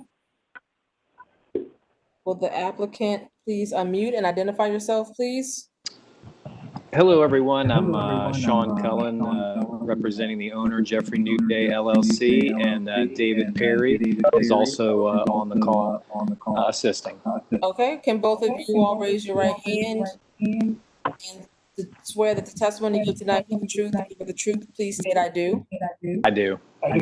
Okay. Madam Chair, just really quick, Mr. Cullen, it sounds like your audio, quite a bit of feedback. If you're using audio through your computer, if you could disable that audio, then call in with your phone, your cell phone, it would save us some headaches. I will. Thanks a lot. Sorry about that. Great, thank you. Okay. Okay. So this is case BZA 20-066, 680 Civitas Avenue, located at the far southeast portion of Jeffrey Park 7, I'm sorry, 8. It's a multi-unit residential development on both sides of Civitas Avenue to the terminus of Civitas Avenue, bounded by Interstate 670 on the south and the railroad tracks to the east. This is in the area that's served by the Italian Village Commission, and the Italian Village Commission recommends approval of this request. There are 4 variance citations.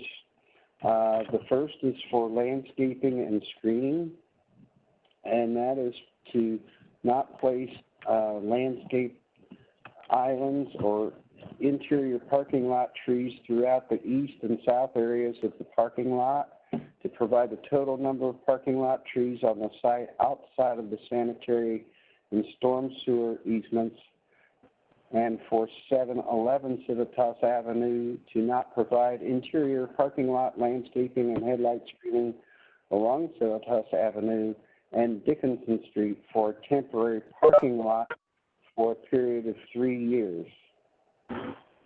Second variance is to striping and marking, and that is to not provide striping and marking in a temporary parking lot for a period of 3 years.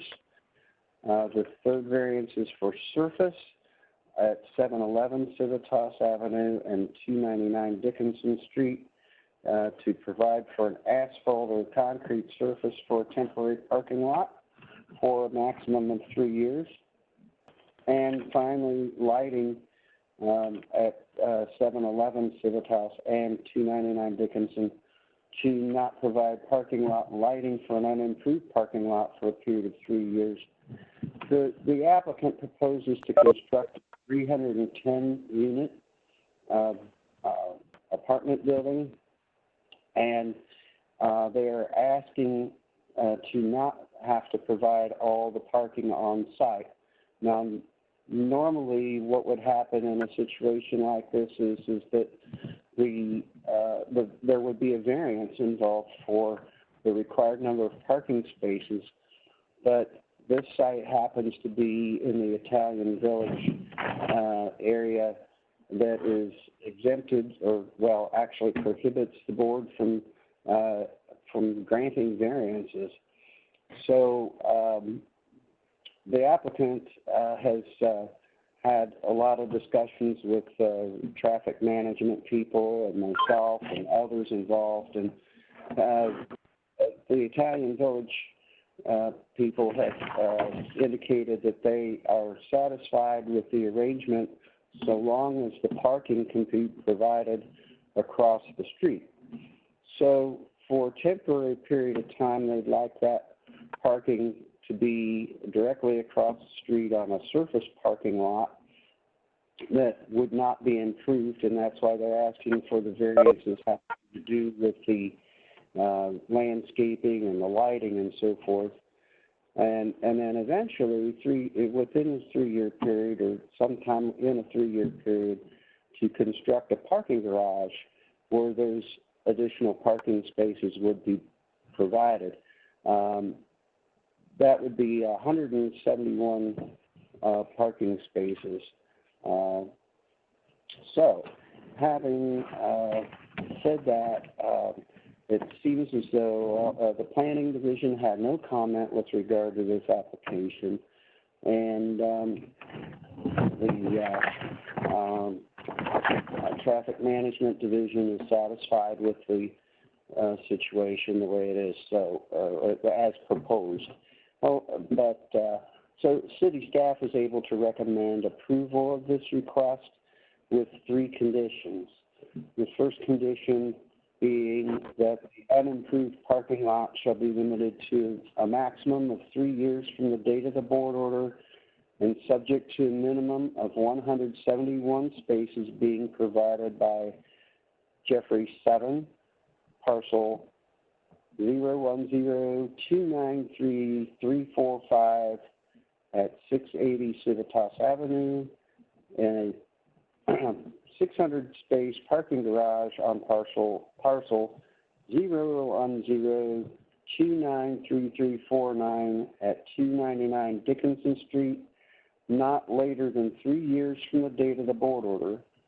The second condition requested is that the total number of required interior parking lot trees being provided on the site locations outside the sanitary and storm sewer easements, and the third being that the portion of the proposed temporary parking lot within 50 feet of the right-of-way shall be paved with an approved surface. Thank you very much.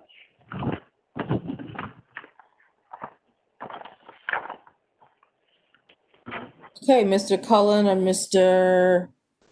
Perry, do you have additional information to give us? The project is No. as Go ahead. the project is as stated by staff, and we appreciate the support. This is a little bit of a different animal, members of the board, because it's in the Short North Parking District, and the board is no longer permitted to hear parking variances.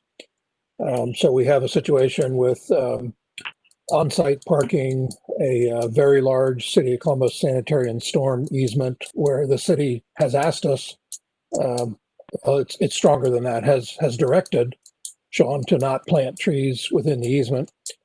And so we're providing parking on site. We're providing the temporary parking immediately across Civitas, and the Jeffrey build out will include an approximate 600 space parking structure southwest of this site. Chair Palmer, I think I want to ask Sean Cullen one question, in that Sean, the staff condition is that the garage be a minimum of 600 spaces. I don't want to end up with finding out you have 590 or something. Are you comfortable with the 600? Yeah, thanks for asking, Dave. No, that's what's currently planned.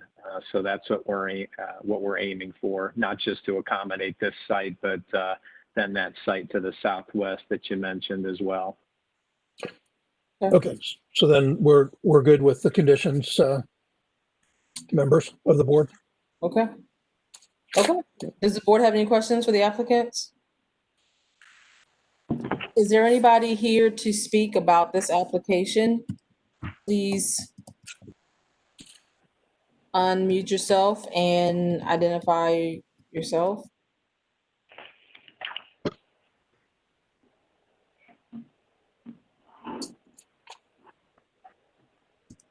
I'll call the question. Question has been called. Please call the roll. Mr. Jones? Yes. Mr. Maleka? Yes. Mr. Labelli? Yes. Mr. Demora? Yes. Chair Palmer Bailey?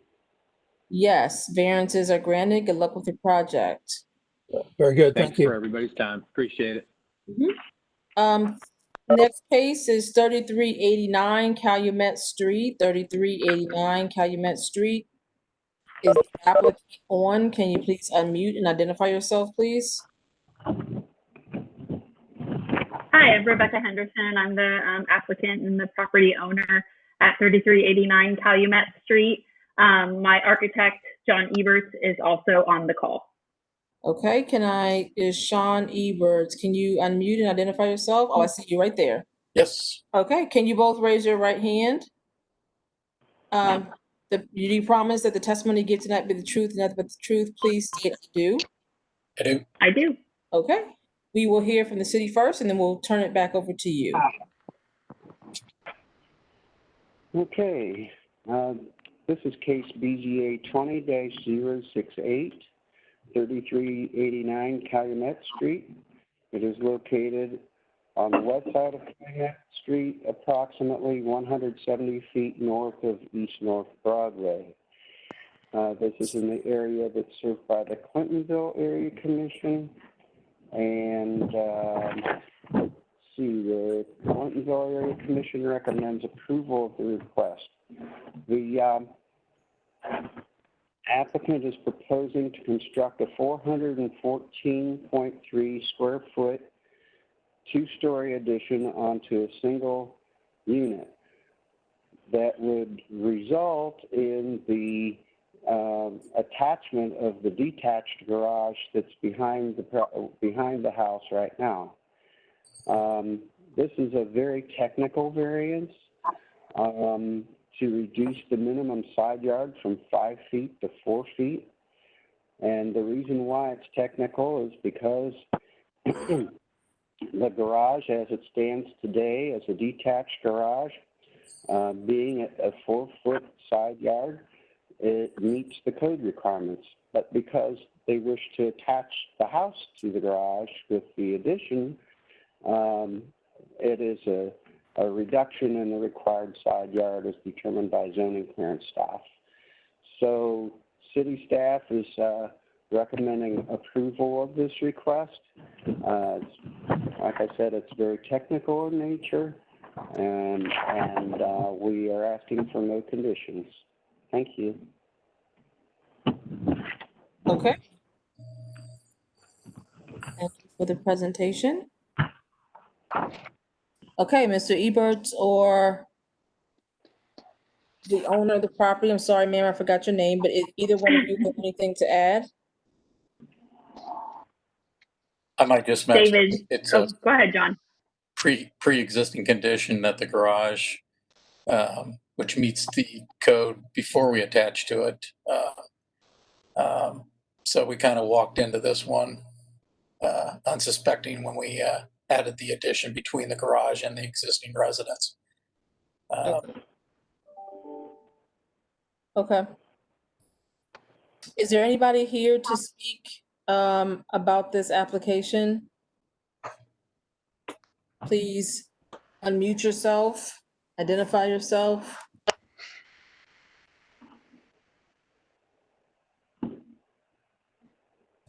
Okay, I don't see anyone. Does the board have any more questions for this applicant? Am I allowed to add one thing? Yes, please go ahead. I was just going to say that my neighbor on the immediate adjacent side where the variance would occur did submit a letter in support of the variance to the Clintonville Area Commission. Okay, thank you for that information. I'll call the question. Okay, question's been called. Please call the roll. Mr. Maleka? I'm sorry, what'd you say? Mr. Maleka? Yeah. Mr. Wildali? Yes. Mr. Demora? Yes. Mr. Jones? Yes. Chair Palmer Bailey? Yes, variance is granted. Good luck with your project. Thank you. Thanks so much.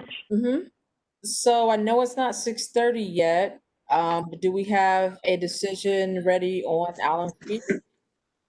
So, Chair, this is Commissioner Davis from the Southside Area Commission. Our meeting starts at 6:30. Okay. We would probably not go to our zoning until about 6:50 for this application. This application came before us, and during the COVID issue, a civic did not get us a recommendation in a timely fashion. We did have our zoning hearing or site hearing last Saturday. It was unanimously approved. I polled about 9 of the 14 commissioners, and no one had any objections. This came before the BZA. I believe it was either last year or the year before. Jamie, you can correct me of when it came before you folks. You approved it. The only change is the amount of units that will be added.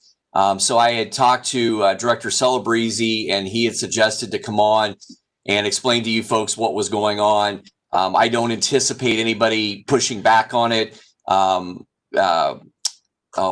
she disappeared too. I don't see Denise on there, but Denise and her team over at Alvis is doing a real service to the community and with the beds and the opiate crisis and the stuff that we have. So I really feel that if it was a commercial situation or something, I wouldn't ask this, from the BZA, but because of the work they do, and they've been very good neighbors to the community and everything, that I would ask you guys to vote on this, and then we'll confirm with Jamie and the folks once we get done with our meeting. I've only got like 3 commissioners right now logged in, so I'm doing 3 different things at the same time.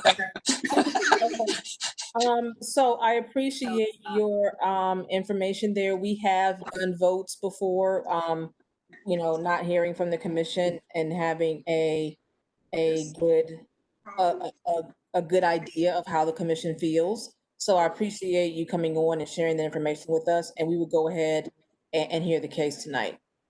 Okay, thank you. So let me officially call the case. 1727 Alum Creek Drive. And I believe that I swore Ms. Robinson and Mrs. Sweaterlich. Sweaterlich, thank you. I believe I sworn you in already, ladies. So we will go ahead with the city, and then we'll hear from you. Okay. Thank you, Madam Chair. 1727 Alum Creek Drive is located on the southwest corner of Alum Creek Drive and Phoebus Avenue, served by the Columbus Southside Area Commission. It's zoned commercial plan development. The 34.5 acre Franklin County owned site is developed with various institutional buildings and associated parking. These include a sheriff's office, correctional facility, fleet management, public facilities management, Board of Elections, educational center, agricultural facility, the Mary Haven Alcohol and Drug Treatment Center, and the existing Alvis Halfway House. Surrounding uses include a railroad and transportation company to the west, a behavioral health and wellness hospital to the north, vacant commercial and industrial land, warehouses, and a cemetery to the east, and industrial warehouse center to the south. The applicant proposes to expand the existing 100-bed community residential treatment center to 350 beds. A special permit is required because of the physical expansion. In 1999, the site received council variance approval for a 100-bed crisis management center for recovery of inebriated individuals. At the time, the use required a variance from the permitted uses of the CPD district. In 2018, the site received special permit approval for an expansion of the community residential treatment center from 100 to 300 beds. However, the physical expansion never took place, and the special permit expired in December 2019, which is why they're here now. The South Side plan recommends this location for institutional uses, which is consistent with the proposal. C2P2 states that development should connect to the public sidewalk, bikeway network, adjacent parks, and trail network. The building elevations are consistent with C2P2 design guidelines. However, planning staff requests additional street trees and landscaping along Alum Creek, which will be in the condition. No comments from traffic management. And as you've heard already, we do not have an official recommendation from Southside. City departments recommend approval. The site plan and building elevations are consistent with C2P2 design guidelines, which state that development should connect to the public sidewalk and other bike networks. And members of the board, I've provided in the report the list of criteria to consider the approval of the special permit. But it's, We but asked for the, oh, go ahead. sorry. We recommend the condition that the applicant provide a pedestrian connection to the pedestrian facility along Alum Creek and additional street trees and landscaping along Alum Creek Drive to be determined in coordination with Public Service and Rec and Parks. Madam Chair. And am I correct, Mr. Bennett, that this was approved, but the time lapsed? Is this the exact same thing? No. The application from 2018 was from 100 to 300 beds, so slightly different. Okay. But the current approval for this use is from 1999. Gotcha. Okay. Thank you. Trying to get clarification on that. Okay, so to Mrs. Sweaterlish and Robinson, first off, do you agree with the conditions that the city is outlining regarding the pedestrian walkway and the trees? Yes, Okay. we do, Madam Chairman. No problem. So go ahead and tell us any additional information. Well, I think it's been pretty well covered. We were in November of 2018. I recall this because it was right before Thanksgiving and I was leaving to go visit my family sort of immediately thereafter. We asked at that time for an expansion of 200 beds to bring the total to 300. Alvis was not able to get that project started for a variety of reasons, not the least of which was being able to be in a place where they could do the bond financing that is required to fund this. In the interim, demand increased. So between the Department of Corrections and the county court system, and of course the Bureau of Prisons, they're basically releasing more people into community control. And so it seemed appropriate that we maximize the site. The site is owned by Franklin County, and we currently have a ground lease for the existing facility. We will have a much larger ground lease if you look at the site plan, and we've maximized the use. It's a 36, that entire parcel is about 36 acres. It has all those uses that Mr. Freeze described, or Mr. Bennett described, and we have maximized the site by adding an additional 250 beds. In addition, we are still hoping that we will have a lower level that will house Primary One, which is a nonprofit healthcare provider that is currently located in Maryhaven, because Maryhaven needs the space that Primary One is using. We also committed to the county and to Maryhaven and to the community-based corrections facility, which is the building to the north of us, that we would provide additional parking for their staff, which we have done. And the parking, all of the parking data is on the site plan. We have ample parking there. Of course, the residents of Alvis do not actually require much parking because most of our residents there simply do not have cars. They need to be on a bus line so they can get to the jobs and the other services they need. I'm happy to turn this over to Denise, and she can fill you in on additional information about Alvis House or answer any questions that any members of the board might have.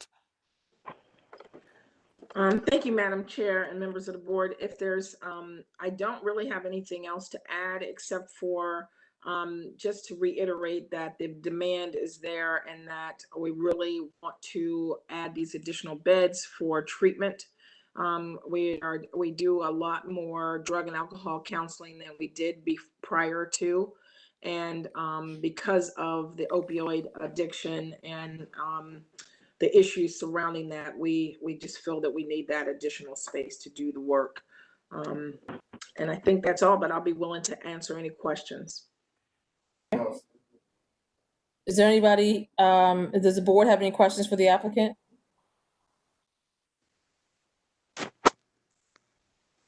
Is there anybody here that wants to speak on this application?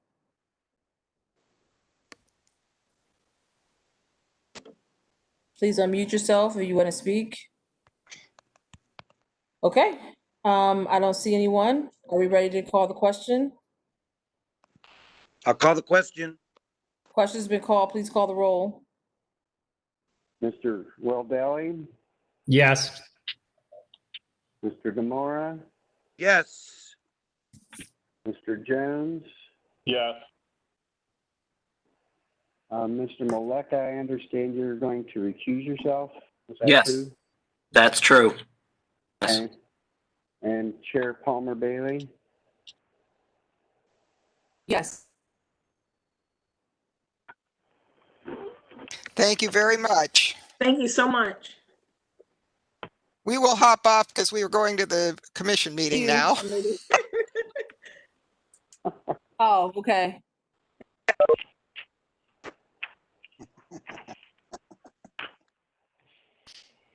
Okay, I think that concludes our meeting unless there's somebody else that wants to.